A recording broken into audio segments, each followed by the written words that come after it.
So, John, take us back to the moment when you first found out that you weren't going to be eligible to make the trip. How did that feel to you? Well, I was completely shattered because initially we were told, OK, we were going to take our wives and everything was going to be looked after.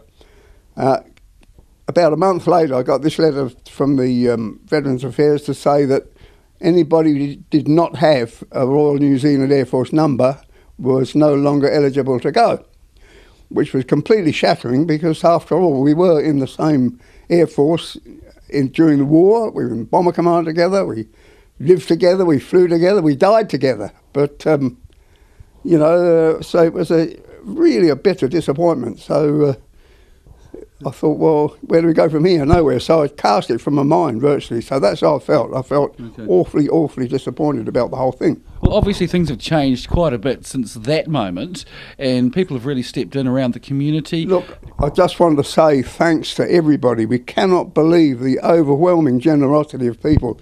We never expected anything like this, The support has flowed in, not just from New Zealand. It came in, there's a man in Australia said, I've got enough air points to take you there and back, and we even had donations from a pensioner in the UK, would you believe? It was quite incredible, but there we are. So, and of course now they're talking about taking the NZ contingent to England on a 4-day trip in the 757, so they say it's an ill wind that blows nobody no good, so I think we came out of this rather well, don't you? Yeah. It is a done deal now, John. Yes, definitely... a done deal. Yeah, absolute done deal, yep. Now, tell us what's going to go on when you get there. Well, there's be a day before, but the main function is on the 28th of June in Green Park.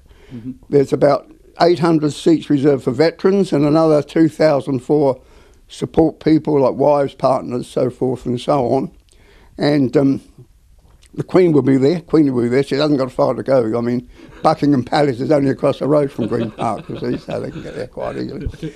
And so I don't know what there'll be a 1-hour service apparently, according to the program we've been sent anyway. And then next day there's going to be some sort of a banquet or something, but put on by the New Zealand delegates, so I don't suppose we'll be including there because being RAF, we're sort of pariahs, so there we are.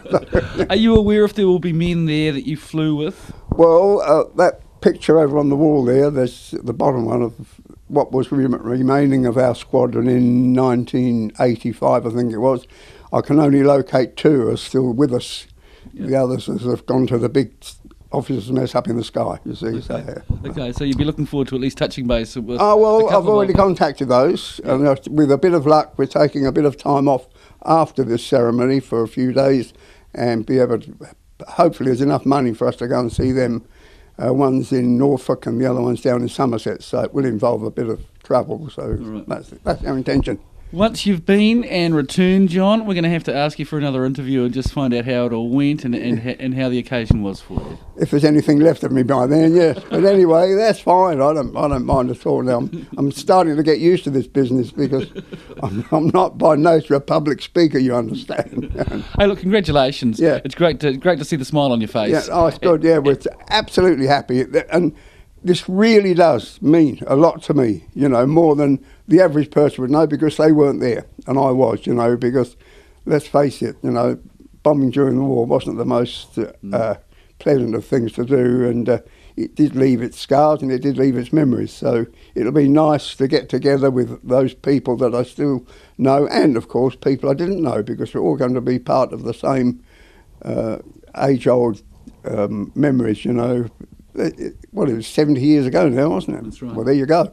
Yeah. And there's been some wonderful offshoots from this because in a roundabout way, a man phoned me from Australia yesterday whom I went to school and lived right next door to me in England 75 years ago.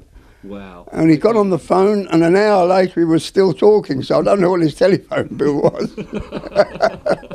It's an amazing small world. It was absolutely amazing, yeah. It's been a wonderful experience. That's all I can say.